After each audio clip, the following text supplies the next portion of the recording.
Όσο και να μην θέλουν να το αποδεχτούν κάποιοι, τα κρύπτο, όπως και οι μετοχές, δεν είναι τζόγος. Όπως κάνουν trading στις μετοχές ορισμένοι ή στο forex ή σε άλλα οικονομικά εργαλεία, έτσι μπορείς να κάνεις trading και στα κρύπτο. Δεν σημαίνει πως είναι τζόγος. Αν έχεις κάνει την έρευνά σου για κάτι, είσαι προετοιμασμένος, δεν τζογάρεις. Παίρνεις ένα ρίσκο. Όλα τα πράγματα στη ζωή είναι ρίσκο. Να μην κάνεις κάτι είναι ρίσκο. Όντας μέσα στα κρύπτο, ο Chris, παρόλο που μερικοί νομίζουν ότι τζογάρει, παίρνει μικρότερο ρίσκο από τους άλλους που δεν κάνουν τίποτα. Το ξέρω γιατί παίρνει 2 χρόνια. Κάποιος που δεν επενδύει γενικώς, είτε συμμετοχή σε κρύπτο, παίρνει μεγαλύτερο ρίσκο από κάποιον που επενδύει. Γιατί όσοι έχουν assets, όσοι έχουν περιουσιακά στοιχεία, οι πλούσιοι γίνονται πλουσιότεροι, όσοι δεν έχουν γίνονται φτωχότεροι.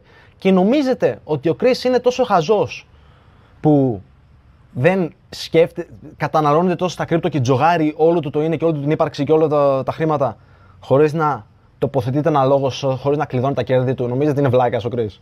Χωρίς να κάνει διασπορά ρίσκου και σε άλλα περιουσιακά στοιχεία.